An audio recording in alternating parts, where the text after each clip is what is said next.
नमस्कार मंडळी, आपली संस्कृती या चॅनलवर तुम्हा सर्वांचं पुन्हा एकदा मनापासून स्वागत. श्री गुरुचरित्राच्या प्रवासात आपण एका अत्यंत महत्त्वाच्या टप्प्यावर आलो आहोत. श्रीपाद श्री वल्लभ जेव्हा गुप्त झाले तेव्हा त्यांनी आश्वासन दिले होते की भक्तांच्या उद्धारासाठी मी पुन्हा अवतार घेईन. आजच्या भागात आपण पाहणार आहोत अध्याय 11, साक्षात दत्तात्रेयांचा दुसरा अवतार म्हणजेच श्री नृसिंह सरस्वती यांचा जन्म कसा झाला. एक बाळ जे जन्मतःच केवळ ओंकार म्हणत असे, ज्याच्या स्पर्शाने लोखंडाचे सोने झाले, अशा या दैवी बालकाचा प्रवास आणि माता अंबेची व्याकुळता, हे सर्व आज आपण या अध्यायातून जाणून घेणार आहोत. व्हिडिओ शेवटपर्यंत पहा, कारण ही कथा तुमच्या श्रद्धेला अधिक दृढ करेल. चला तर मग भक्तिभावाने सुरू करूया आजचा अध्याय. अध्याय 11, नरहरी जन्माख्यान. श्री गणेशाय नमः. सिद्धयोगी नामधारकास म्हणाला, कुरवपूर येथील मतिमंद ब्राह्मणपुत्र श्रीपादांच्या कृपाप्रसादाने विद्वान झाला. त्याच्या मातेने गुरु आज्ञेनुसार आयुष्यभर शनिप्रदोष व्रत केले. दुसऱ्या जन्मात ती कारंज गावी वाजस्नेयी शाखेच्या ब्राह्मणाची कन्या झाली. अंबा भवानी हे तिचे नाव होते. तिचा त्याच गावातील माधव नावाच्या एका ब्राह्मणाशी विवाह झाला. हे दाम्पत्य नित्य प्रदोष समयी शिवपूजन करीत असे. शनिवारी आणि त्रयोदशीला विशेष शिवपूजा असायची. 16व्या वर्षी अंबा गरोदर राहिली. तिला एक तेजस्वी पुत्र झाला. तो जन्मतःच केवळ ओंकार म्हणत असे. ओम ब्राह्मणांनी त्याचे जातक वर्तविले. हा अवतारी पुण्यपुरुष आहे. हा गुरुरूपाने लोकांना उपदेश करील. हा अष्टसिद्धी आणि नवनिधींचा स्वामी होईल. याच्या दर्शनाने लोक पावन होतील. हा संन्यासी होईल. ज्योतिष्यांनी त्या मुलाला आदराने वंदन केले. पुत्राचे भविष्य ऐकून माधव आणि अंबेला आनंद झाला.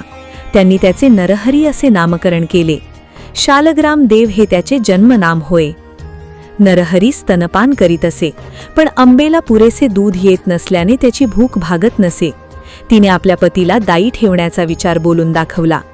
तेव्हा तान्ह्या नरहरीने आपल्या उजव्या हाताने तिच्या स्तनाला स्पर्श केला. तिच्या दोन्ही स्तनातून दुधाच्या धारा वाहू लागल्या. मातापित्यांनी त्याला वंदन केले आणि ही गोष्ट गुप्तच ठेवली. नरहरी कधीही पाळण्यात निजत नसे. त्याला जमिनीवर खेळायला आवडायचे. तो 7 वर्षाचा होईपर्यंत ओंकाराशिवाय दुसरे काहीही बोलत नसे.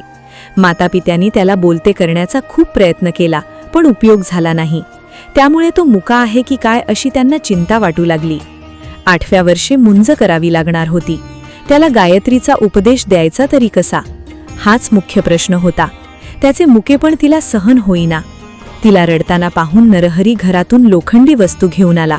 ती तत्काळ सोन्याची झाली. ते पाहून मातापित्याला मोठे आश्चर्य वाटले. त्यांनी आणखी काही लोखंडी वस्तू त्याच्या हाती दिल्या. त्याही सोन्याच्या झाल्या. मातापित्यांनी त्याला दृढ आलिंगन दिले आणि म्हणाले, तुझे बोल ऐकण्यासाठी आम्ही आतुरलो आहोत. नरहरी हसला. त्याने जानवे, शेंडी, कटीमेखला यांच्या खुणा करून मी मुंज झाल्यावर बोलेन असे सुचवले. माधव आणि अंब्यांनी सुयोग्य मुहूर्त काढून नरहरीची मोठ्या थाटामाथात मुंज केली. हा मुका मुलगा गायत्री मंत्र कसा म्हणणार, वेदाभ्यास कसा करणार, अशी मंडपात जमलेल्या मंडळींमध्ये कुजबूज चालू होती. मौंजी बंधनाचे सर्व विधी यथासांग पार पडले. माधवानी नरहरीला गायत्रीचा उपदेश केला. तो त्याने मनोमन उच्चारला. मंत्रदीक्षा झाल्यावर माता भिक्षा घेऊन आली. पहिली भिक्षा घालताच नरहरी ऋग्वेद म्हणू लागला. दुसरी भिक्षा घालताच यजुर्वेद, तर तिसरी भिक्षा घालताच तो सामवेद म्हणू लागला. हा अवतारी महात्मा आहे याची खूण पटून लोक त्याला वंदन करू लागले. आपल्या पुत्राचे कौतुक पाहून माधव आणि अंबा आनंदाने डोलू लागले. नरहरीने आईला नमस्कार केला व म्हणाला, तू मला भिक्षा मागण्याची आज्ञा दिली आहेस. आता मी घरोघरी भिक्षा मागीन, तीर्थयात्रा करीन. ते ऐकून अंबेला रडू आले. ती व्याकुळ होऊन म्हणाली, तू आमचा एकुलता पुत्र, तूच निघून गेलास तर आम्ही कोणाच्या तोंडाकडे पाहायचे, असे म्हणून ती मूर्छित पडली. नरहरीने तिला सावध केले व शांत स्वरात म्हणाला, आई, मला नियोजित कार्यासाठी गृहत्याग करणे भाग आहे. तू मला अडवू नकोस. तुला आणखी 4 विद्वान पुत्र होतील. ते तुझी उत्तम सेवा करतील.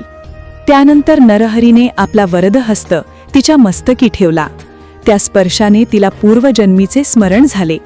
आपला नरहरी हा साक्षात श्रीपाद श्रीवल्लभ आहे हे तिने ओळखले. आपण त्यांचे नित्य पूजन करायचो, म्हणूनच या जन्मात ते आपल्या पुत्राच्या रूपाने प्रकट झाले आहेत हे तिला उमजले. माते, मी तुला जाणीवपूर्वक हे ज्ञान दिले आहे. याची कुठेही वाच्यता करू नकोस. मी संन्यासी आहे, मला आता निरोप दे. पण मायेपोटी अंबा संमती देईना.